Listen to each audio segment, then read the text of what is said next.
We are the Gujarat Technological University.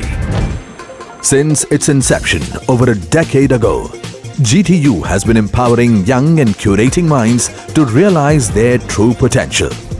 Over 4 lakh inspired students are enrolled with one of the premier academic universities in India. With more than 450 affiliated colleges in its fold operating across 5 zones of the state, GTU, the International Innovative University, your place to move forward.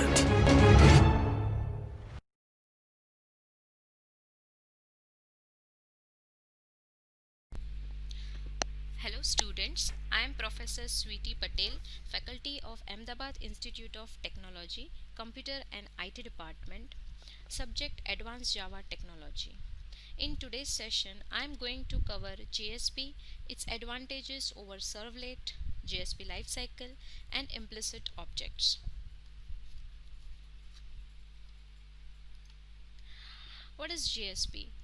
JSP stands for Java Server Pages, and JSP is a web technology used to create dynamic, platform-independent, web-based application. JSP is extension to servlet. In other words, we can use all functionality provided by servlet along with its own feature like expression language, JSTL, etc. JSP page consists of HTML tags along with JSP tags.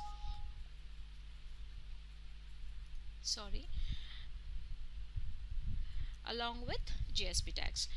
Now JSP pages are easier to maintain than the servlet because we can separate business logic from the presentation logic. That means if we want to design or a view portion, then we choose JSP, and if we want to implement any kind of logic, business logic, then we go for servlet, like database connectivity, rendering from one page to another page. That all logic we are going to add inside the servlet. JSP provide its own features like expression language and custom tags.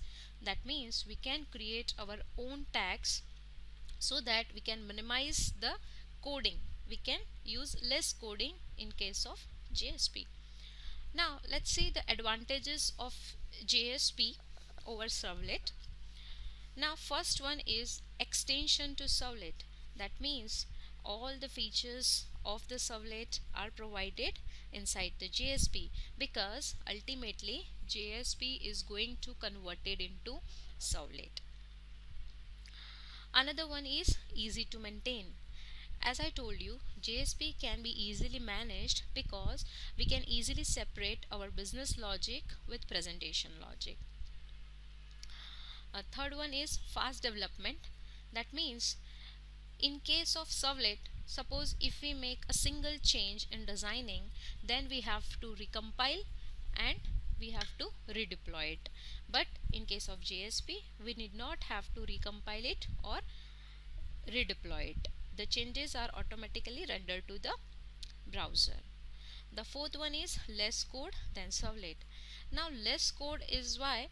Because we can create our own tag, custom tag. We can use predefined tags, that is JSTL, and also we have the action tags and implicit objects, by using which we can create our code and with the help of less coding we can say.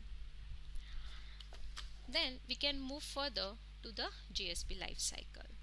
Now here there are the following phases in which JSP will follow its own life cycle. Like in servlet, servlet also follow its life cycle, JSP also follow its own life cycle. The first stage is translation of the JSP page. The another one is compilation of JSP page. The third one, the class loading, then instantiation, initialization, then service method, that is request processing, and destroy phase. Now let's see one by one. When you run your first JSP page, at that time your JSP page is converted into servlet. That means the .jsp file is going to be converted into .java file. After that we compile that file that that means the compilation phase occurs in that .java file is going to converted into .class file, and then class loading will happen.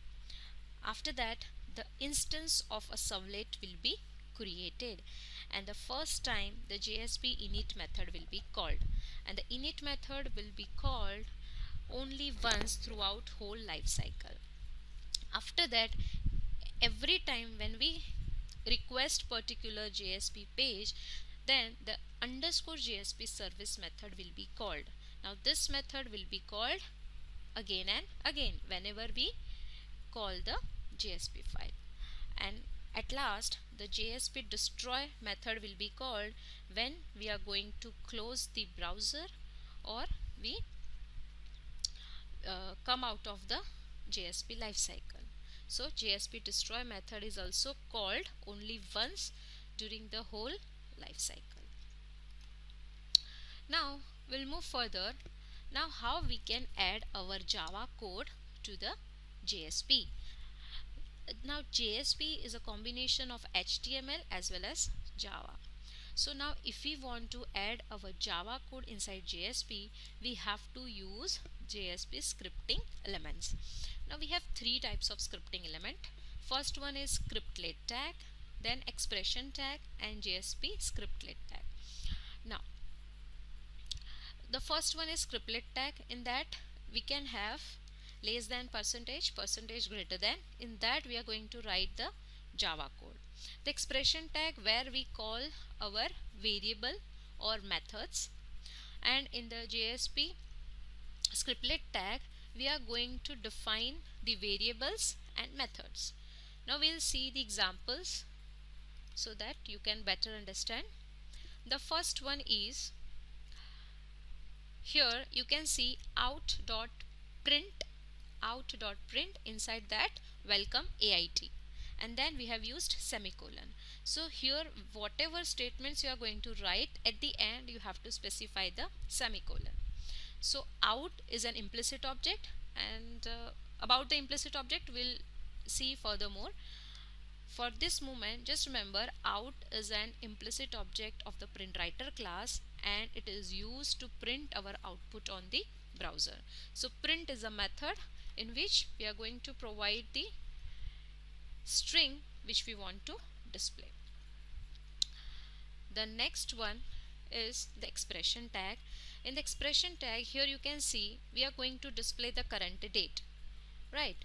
So this less than percentage equals to, and then we are going to call the method of the Java, that is java.util.calendar.getInstance.getTime.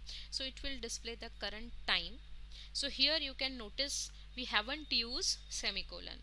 So remember, whenever you are going to use expression tag, don't write semicolon after statement.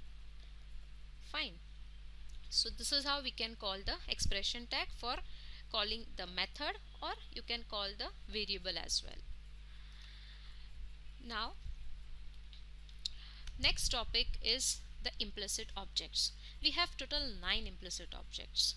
First is out, which is the object of JSP writer class. Then request, that is the object of HTTP servlet. Then response is of HTTP servlet response. Then config is of servlet config. Application is of servlet context. Session object is of HTTP session. Page context is of page context class. Page object is of object class, and exception object is of throwable class. That means these many objects are provided and we need not have to create it, we can directly use them. So let's see one by one how we can use them. The first one is out object, out.println, where we are going to display the current date, right? So here you can notice semicolon we have provided. The next object is the response object. Now in the response objects, suppose we have the first HTML file 1.html, and that we have one text box input, we have the form. Inside that we have one input type submit, when user clicks on the submit button, it will render to the another JSP file, that is we have provided in action 2.jsp. So when it will go to 2.jsp, we have provided response.send redirect. Inside that we have written www.google.com. So after clicking on submit button, we can directly move to the google.com page. As we have given into 2.jsp, it will directly open the google.com page. So response object, in that we have send redirect method. Inside that we can give any web address where we want to redirect our page. Then we can see the config and application implicit objects together. So here we have one input text whose name is user. When user clicks on submit button, it should go to 2. Now what is this 2? In previous example we had 2.jsp, but here you see we have only 2, no any extension we have provided. So this 2, the JSP container is going to check this 2 string inside the web.xml file. So let's see, here we have the web.xml file. In that the root tag is web app, open and close tag.